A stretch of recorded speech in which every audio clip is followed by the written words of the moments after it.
Hello everyone, আসসালামু আলাইকুম। আশা করি সবাই ভালো আছেন। আমিও আলহামদুলিল্লাহ আপনাদের দোয়ায় ভালো আছি। প্রতিদিনের মতন নতুন একটি ব্লগ নিয়ে আপনাদের সামনে হাজির হয়েছি। তো আজকে সকালবেলা ঘুম থেকে উঠে রুটি এবং কলা সবাই নাস্তা করেছি এবং মেয়েকে ডিম খাওয়ালাম। তো ওকে ওর নাস্তা কমপ্লিট করিয়ে ওর বাবারটা কমপ্লিট করে সে অফিসে চলে গেছে। এখন আমার মেয়ে খেলতেছে, আমি দুপুরে রান্নার জন্য প্রস্তুতি নিতেছি। তো সকাল বাজে এখন 9টা। ভাবলাম এখন ভাতটা বসিয়ে নিই, কারণ কারেন্টের কোনো নিশ্চয়তা নেই, যে কোনো সময় কারেন্ট চলে যায়। এজন্য যখনই কারেন্ট থাকে সকাল সকালে চেষ্টা করি ভাতটা রান্না করার। রাইস কুকারে যেহেতু রান্না করতেই হয়, আর গ্যাসে আমরা তো সবজি বা সব কিছু আমরা গ্যাসেই রান্না করি।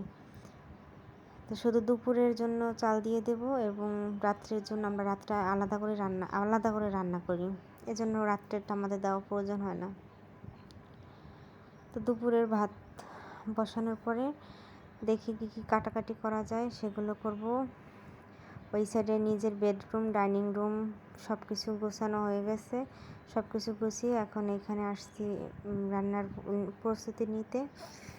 আমি আবার আগে থেকে মাছ, এরপর মেয়ের জন্য একটু চিকেন আর মশলা এগুলো ফ্রিজ থেকে নামিয়ে রাখছি, কারণ এগুলো তো বরফ ছুটতে সময় লাগে। তো এই তো চাল দেওয়া হয়ে গেছে, এখন রাইস কুকারের ভিতরে দিলে হবে। আধা ঘন্টার মতো সময় লাগবে। এখানে ট্যাংরা মাছ, আমরা এটাকে ট্যাংরা মাছ বলি। তো এগুলো পাতিলে রাখা হয়েছিল ফ্রিজে, তো ওইটা সহই নামিয়ে রাখলাম। আর এখানে একটু চিকেন, আমার মেয়ের জন্য খিচুড়ি রান্না করবো, ওই জন্য চিকেন একটু ওর জন্য রান্না করব এবং মাছ। আর এখানে আদা বাটা, রসুন বাটা, পেঁয়াজ বাটা শেষ হয়ে গেছে, তো আবার নতুন করে করতে হবে। যা আছে তা চলবে 5-6 দিন আমাদের। তো এগুলো বরফ ছুটে থাক, আমি আবার এই সাইডে সবজি কাটাকাটি করি, দেখি কী সবজি আছে। তো এটাকে আমাদের গ্রামে আমরা বলি ঘিমা শাক। এটা দিয়ে মানে বড়া খায়, অনেকে বড়া খায়, অনেকে শাক ভাজি খায়, বা অনেকে ভর্তা খায়। তো এগুলো অনেকে চিনে না, জানি না কারা চিনে না চিনে। আমরা এটাকে ঘিমা শাক বলি। তো এটা ঘিমা শাক বড়া খাবো, এই জন্য ফ্রিজ থেকে নামিয়ে রাখলাম পলি থেকে। আর টমেটো কেটে নেব, ট্যাংরা মাছের ঝোল করবো, এই জন্য টমেটোটা কেটে নেব। আলু ট্যাংরা মাছের ভিতরে দেই, তো সবসময় আলু দিয়ে ভালো লাগে না, আর আলুর রেসিপিও ভালো লাগে না। এই জন্য দেখি টমেটো দিয়ে ভুনা করলে বা ধনিয়া পাতা দিয়ে একসাথে ভুনা করলে এটা ভালো লাগে। বেশি ঝোলও থাকে না, আবার বেশি মাখানোও থাকে না। তো এই জন্য বটিটা সুন্দর করে ধুয়ে এখন টমেটো আমি কুচি কুচি করে কাটবো, যতটুকু পারি আমি করব। তারপর আবার আমার শাশুড়ি আম্মা আছে, সে করবে। মানে মেয়ে রেখে তো সব কাজ ইন টোটাল আমার করা যায় না। ও কান্নাকাটি করে, ওকে খাওয়ানো লাগে, যেহেতু এখনও ব্রেস্ট ফিডিং করে ও। ওকে একটু হালকা পাতলা নাস্তা খাওয়াই, তারপর আমি আবার এই রান্না করে আসলাম। তা আমি অর্ধেক করে যাব, এরপর আবার দাদি অর্ধেক করবে।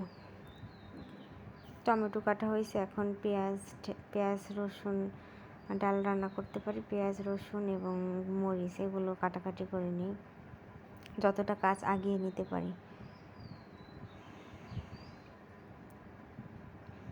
পেঁয়াজের যে ঝাঁজ, চোখে পানি এসে পড়ে, মানে এত পরিমাণ পেঁয়াজের তাপ। পেঁয়াজ কাটতে গেলে চোখে পানি বের হয়ে যায়। ফ্রিজ থেকে আবার কাঁচামরিচও বের করে রাখছি, দেখেন কাঁচামরিচগুলো একদম তাজা। তো আমরা বেশিরভাগই এখন কাঁচামরিচ খাই সবজিতে বা মাছ মাংসে। শুকনো মরিচ আমরা খুব কমই খাই, যেহেতু গ্যাসের সমস্যা স্বাভাবিক সবারই হয়ে থাকে। তা আমি এক এক করে আবার সবই কেটে নিব। এখন দেখি কতটুকু করতে পারি ওকে রেখে। তাও আমার ওই সাইডে আম্মা করতেছে, সে ও দাদির সাথে ঘুরতেছে, আমি এই ফাঁকে যতটুকু পারি মানে করে নিই। সব তো ভিডিও করা যায় না, দেখেন কি অবস্থা, চোখের পানিতে মানে চোখ ভরে গেছে একদম এই অবস্থা। তো দেখি তারপর কতটুকু করতে পারি। মানে আমার পেঁয়াজ কাটতে হলে চোখ থেকে পানি বের হবে। আমি আবার ওই সাইডে ভাত বসাইছি, ওইটা খেয়াল রাখতেছি যে ভাত পড়ে কি না। তো ওই সাইড থেকে আবার আমার বেবি আম্মা বলে ডাকতেছে। এই সাইড দিয়ে পেঁয়াজের ঝাঁজ, এই সাইডে আবার ভাতগুলো হয়েছে কিনা সেটাও দেখতে হয়। তারপর মেয়েদের জীবন, মেয়েদের এগুলো ছাড়া কিছুই করা যাবে না। রান্না ছাড়া উপায়ই নেই মেয়েদের। যতই আপনি শিক্ষিত হন না কেন, রান্নাঘর আপনার রান্না করা, থালা বাসন ধোয়া সবই মেয়েদের করতে হবে, মেয়েদের সব যোগ্যতাই থাকতে হবে। তা আমার শাশুড়ি বেশিরভাগ সময় করে, তারপরও আমি চেষ্টা করি তাকে সাহায্য করার জন্য। এই তো আমার পেঁয়াজ মরিচ সব কাটা হয়ে গেছে। এখন ভেন্ডি ছিল বা ঢেঁড়স, আমরা একটা ঢেঁড়স বলি, তো এগুলো ধুয়ে নিছি অবশ্য, কারণ কাটার আগে ঢেঁড়স ধুয়ে নিতে হয়। আমরা সবসময় সবজিতে দিলেও ধুয়ে নিই আগে, বা ভাজি করলেও ধুয়ে নিই। তো এগুলো সুন্দর করে ধুয়ে এখন এগুলো কুচিয়ে ভাজি করব। তা আমাদের ঢেঁড়স অল্প, শুধু দুপুরের জন্য ভাজি করলেই হবে এটা। আর রাত্রের জন্য রাত্রে অন্য খাবার রেডি করব। তো ওটা আবার বেশি বয়স, ওই ঢেঁড়সের বেশি বাতি হয়ে গেছে, এই জন্য ওইটা আবার নিলাম না। ঢেঁড়স বেশি বাতি হয়ে গেলে ওই ঢেঁড়স খেতে কিন্তু মজা হয় না। আর কচিগুলো সবজিতেও খাওয়া যায় এবং ভাজিও খাওয়া যায়। তো ওইখানে পেঁয়াজ রসুন মরিচ এগুলো কাটছি, টমেটো, এখানে ঢেঁড়স, তারপর আর কোনো কিছু রান্না করব না, এগুলোই থাকবে আপাতত। আমার ভিডিওটি যদি আপনাদের ভালো লাগে অবশ্যই আপনারা এটা সাবস্ক্রাইব করবেন, লাইক করবেন, কমেন্ট করবেন। যেহেতু নতুন আমি, আমার পাশে সবাই একটু দাঁড়াবেন। চেষ্টা করব ইনশাল্লাহ ভালো ভালো ভিডিও আপনাদের মাঝে দেওয়ার জন্য। তো এখন আমি নতুন যতটুকু পারি, এই চিকেন মেয়ের জন্য খিচুড়ি রান্না করব, এই জন্য ও এটুকু ওর হয়ে যাবে। বেশিরভাগ ওকে সবজি খিচুড়ি খাওয়াই, তো আজকে ফ্রিজে ওরকম সবজি পাই নাই, ফ্রিজে বেগুন ছিল আর করলা ছিল, তো এগুলো তো ওকে খাওয়ানো যাবে না। তো এই জন্য বেশি করে একটু চিকেন নিয়ে নিছি, এটুক দিয়ে আর হয়ে যাবে রাত পর্যন্ত। ও আবার একটু খিচুড়ি পছন্দ করে ভাতের থেকে। আর আমরা যেহেতু ট্যাংরা মাছ রান্না করতেছি, ট্যাংরা মাছ ছোটো মানুষ, ও খেতে পারবে না, বা আমারও বিরক্ত লাগে ওগুলো বেশি খাওয়াতে। সংক্ষিপ্ত আবার ওর জন্য তারপর খিচুড়ি বসাইলাম।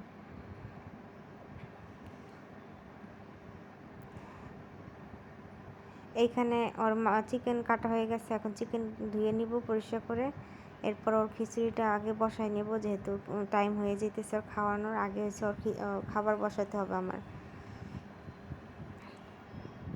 যাতে রক্ত বা কোনো আঁশ না থাকে। ভালোভাবে এই যে ধুয়ে নিছি। আমি একটু মানে যে কোনো কাজ নিখুঁতভাবে করতে পছন্দ করি। আর এখানে মসুরি ডাল এবং বাসমতি চাল, ওকে বাসমতি চালটা খাওয়ানোর আমি চেষ্টা করি সবসময়। তো এখানে মসুরি ডাল আর বাসমতি চাল দিয়ে খিচুড়ি রান্না করি, অনেক সময় আবার বাসমতি চাল দিয়ে বিরিয়ানি রান্না করে খাওয়াই, বিরিয়ানি মশলা দিয়ে। ও মানে বেশি ভাতের থেকে ও এগুলো বেশি পছন্দ করে। তো প্রেশার কুকার দিয়ে দেবো তাড়াতাড়ি হওয়ার জন্য, যেহেতু একটুখানি বেশি সময়ও লাগবে না। তো এই প্রেশার কুকারে আমি আবার ডাল দিয়ে দিলাম, ডাল চাল, এখন পরিমাণ মতো একটু একটু করে সব মশলা দিয়ে দেবো। আর কি আমি সব মশলায় খাওয়ানোর চেষ্টা করি। এখানে পেঁয়াজ কুচি দিয়ে দিচ্ছি, অল্প পরিমাণে আমি দিই, কখনো আমি বাড়তি কোনো মশলা খাওয়াই না। আর এখানে চিকেন টুক ঢেলে দিলাম, একটু আদা রসুন বাটা অল্প পরিমাণে আমি দিব সব কিছুই, মানে চিকেন দিছি তো, না হয় চিকেন না দিলে আমি আদা রসুন বাটাও আমি দিতাম না। এরপর হালকা পরিমাণ মতোই লবণ দিতে হবে, পরিমাণ মতো লবণ দিব, আর অল্প পরিমাণে হলুদের গুঁড়ো দেব। ছোট মানুষ যতটা পারি মশলা থেকে ওকে এড়াইয়ে চলাই, তারপরও যতটুকু প্রয়োজন দিতে হয়। হলুদের গুঁড়ো দিয়ে দিলাম, লবণ দিয়ে দিলাম। এখন অল্প পরিমাণে ধনিয়ার গুঁড়ো এবং হালকা মাংসের মশলা দিই। আমি খিচুড়ি রান্না করলে একটু মাংসের মশলা দিবই। তেল দেওয়া বাকি, এখন তেলও যতটুকু লাগে অতটুকু দেব। চেষ্টা করি সবসময় কম কমে খাওয়ানো, তারপরও একটু বেশি পড়ে গেছে তেলটা। হাতে মাখাই নিব, আমি হাতে মাখিয়ে এরপর পানি দিয়ে দিব, একসাথে হয়ে যাবে, বেশি সময় লাগবে না। 8 থেকে 10টা সিটি দিলেই কিন্তু এটা হয়ে যায়।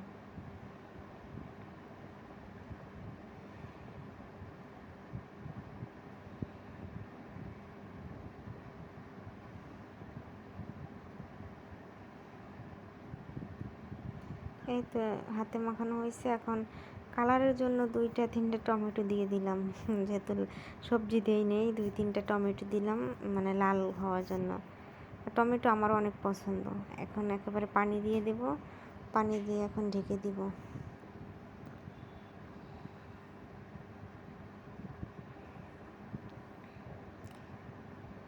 10 মিনিটের ভিতরে ওর খিচুড়িটা হয়ে যাবে এখন। তো এই সাইডে আবার ওর খিচুড়ি রান্নার কাজ শেষ করতেছি, আর এক সাইডে এখন আবার ঢেঁড়স ভাজি বসাবো। তো ওই রাইস কুকারে আবার ভাতও দিয়ে দিছি, হইতে থাকুক এক একটার মতো এক একটা। তো প্যানটা আমি একটু ধুয়ে নিলাম প্রথমে। এখন পেঁয়াজ আর কাঁচামরিচ দিয়ে দিব, দিয়ে একটু পানিটা টানাবো, পানি টানে তারপর তেল দিয়ে দেব। যেহেতু আমাদের ঢেঁড়স অল্প, এর জন্য পেঁয়াজ অল্প পরিমাণে দিছি, পেঁয়াজ এবং কাঁচামরিচ অল্প কয়টাই দিছি, বেশি হলে বেশি দেওয়া যেত।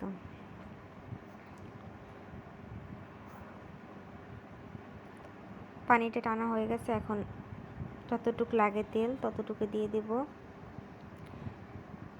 তো বেশি আমি কড়কড়া করে ভাজবো না। ভেন্ডি ঢেঁড়স ভাজি বলেন, করল্লা বলেন, এগুলো পেঁয়াজ ওরকম লাল করে ভাজতে হয় না, কাঁচা কাঁচাটা ভাব রাখতে হয়। তো যতটুকুই না ভাজলে ততটুকুই ভাজি। তারপরে পরিমাণ মতো একটু লবণ দিয়ে দিব, যতটুকু প্রয়োজন লবণ, আর একটু হলুদের গুঁড়ো। অনেকে হলুদের গুঁড়ো দেয় না, কিন্তু আমি ভাজিতে হলুদের গুঁড়ো দিই, না হলে আমার কাছে ভালো লাগে না, সাদা সাদা দেখা যায় ভাজিটা, খেতেও ভালো লাগে না। এই তো অল্প পরিমাণ দিয়ে দিছি। এখন হালকা নাড়াচাড়া করে তারপর ঢেঁড়সটা ঢেলে দিব।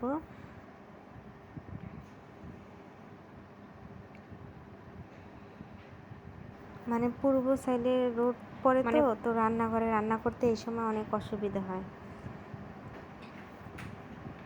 তারপরও যতটুকু মানে আড়ালে পারি রান্না করতে, আবার সামনে বিল্ডিংয়ে কাজ করে, তো রান্নাঘরে দাঁড়াতেও অসুবিধা হয় অনেক আমাদের, জানালা আটকিয়ে নেই, তারপরে রান্নাঘরে আমরা রান্না করি। বেশি নাড়াচাড়া করা যাবে না, নাড়াচাড়া করলে এগুলো ভেঙে যাবে, ভেঙে গেলে এগুলো ভালো দেখাবে না। এখন সৌন্দর্য এক, আর হওয়ার পরে কিন্তু আর এক থাকে, বেশি নাড়াচাড়া করা যায় না, করলেও আমরা বেশি নাড়াচাড়া করি না। এদিকে দেখেন ভাত হয়ে গেছে, আর 5 মিনিট হয়তো বা লাগতে পারে, বেশি ভাত ফোটে না এখন পর্যন্ত, সম্পূর্ণ হয় নাই। বেচিংয়ে কটা থালা বাসন ছিল, সেগুলো ধুয়ে নেই, দেখি এর ভিতরে আমার আবার ওইদিকে রান্না হয়ে যাবে। সকালবেলা ধুইছি, একবার ধুয়ে বেচিং পরিষ্কার করছি, তো আবার এখন হয়েছে, একবার ডিম খায়, একবার নুডলস খায়, এরকম একটা হইতেই থাকে। তা যতটুকু পারি চেষ্টা করি, আমার শাশুড়ির উপরে একা আমি চাপ দিই না।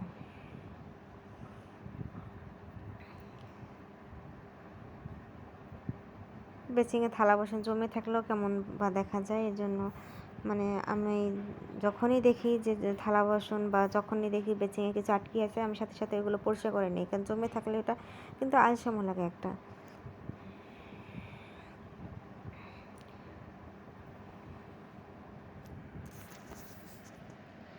এখন এগুলো করার পরে ভাত মার গালাবো, এজন্য আরও তাড়াতাড়ি করে আমি পরিষ্কার করে নিচ্ছি। ভাত আবার বেশি হয়ে যাইতেছে, অনলাইন অফ করে দিয়েছি ঠিকই, কিন্তু তাড়াতাড়ি করাটাই ভালো হবে, এই জন্য আমি আবার তাড়াতাড়ি করতেছি। এদিকে ভেন্ডি আবার পোড়া লাগবে, ওই দিকেও আমার খেয়াল রাখতে হইতেছে, মানে একা চারদিকে হ্যান্ডেল করা লাগতেছে আমার এখন। তারপর আমি যতটুকু পারি আপনাদের কাছে ভিডিওটা দেওয়ার, আপনারা সবাই আমার পাশে থাকবেন, যেহেতু নতুন আমি, হয়তো বা অনেক কিছু আমার ভুল হতে পারে, সবাই আমাকে বুঝিয়ে দেবেন কীরকম কী করতে হয়। তা এদিকে আবার ঘিমা শাক যেগুলো ছিল, এগুলো মানে ঘাসের ভিতর হয়তো, তো অনেক বালু থাকে, এগুলো ভালোভাবে না ধুলে এগুলো ভালো খাওয়া যাবে না, বালুর ভিতরে যেহেতু থাকে।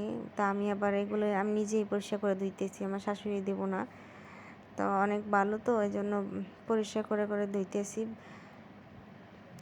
আর খাঁচিতে নিচ্ছি, খাঁচিতে নিচে দেখে বালুটা তাড়াতাড়ি আমাদের চলে যাবে।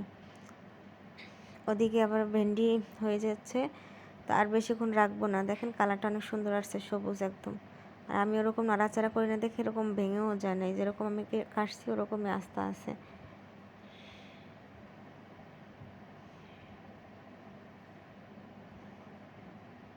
সুন্দর একটা ঘ্রাণও বেরোইছে, মানে আজকে সবজি ফ্রিজে নেই, আনতে হবে।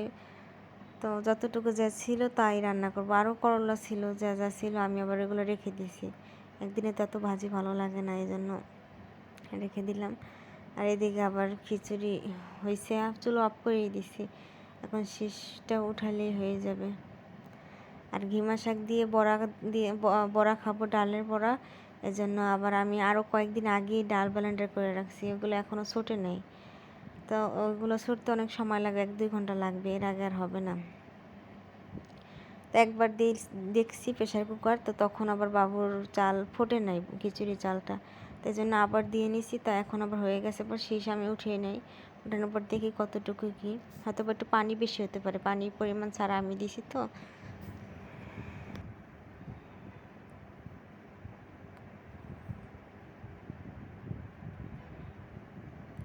ওর খাবারের টাইম চলে যাচ্ছে, এজন্য আবার আমি একটু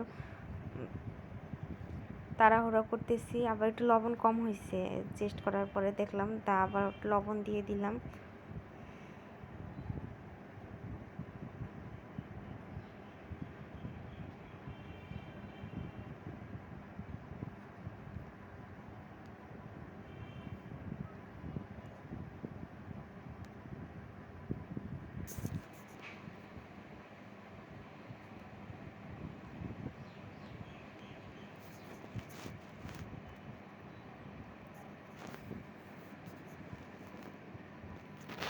খিচুড়ি চুলাও বন্ধ করে দিয়েছি, ঢেঁড়সের চুলাও বন্ধ করে দিয়েছি। এখন খিচুড়ি এক সাইডে রেখে ঢেঁড়সগুলো বাটিতে বেড়ে নিব। তো আর দেখি কী কী করতে পারি, না করতে পারলে সেটা আর ভিডিও দিতে পারবো না, কারণ আমার শাশুড়ি রান্না করবে, যতটুকু পারছি আমি হেল্প করতে পারছি তাকে। আর আমার মেয়ে ছোটো, তো ওকে রেখে আমার ইনটুটা সব কিছু করা সম্ভব না। তা আমার দ্বারা যতটুকু সম্ভব হয়েছে। তা এখন আবার ভাত মার গালাবো। বেচিংয়ের ভিতর খাঁচি রেখে গেছি আগে, খাঁচিতে আমরা ভাতে মার গালাই। তো মানুষ বেশি আমাদের এমনি, তো এই জন্য আবার ভাত তাড়াতাড়ি মার গালাতে হবে। আর মানুষ বেশি দেখে ভাতও অনেক বেশি, এটা মার গালাতে একটু অসুবিধাই হয়।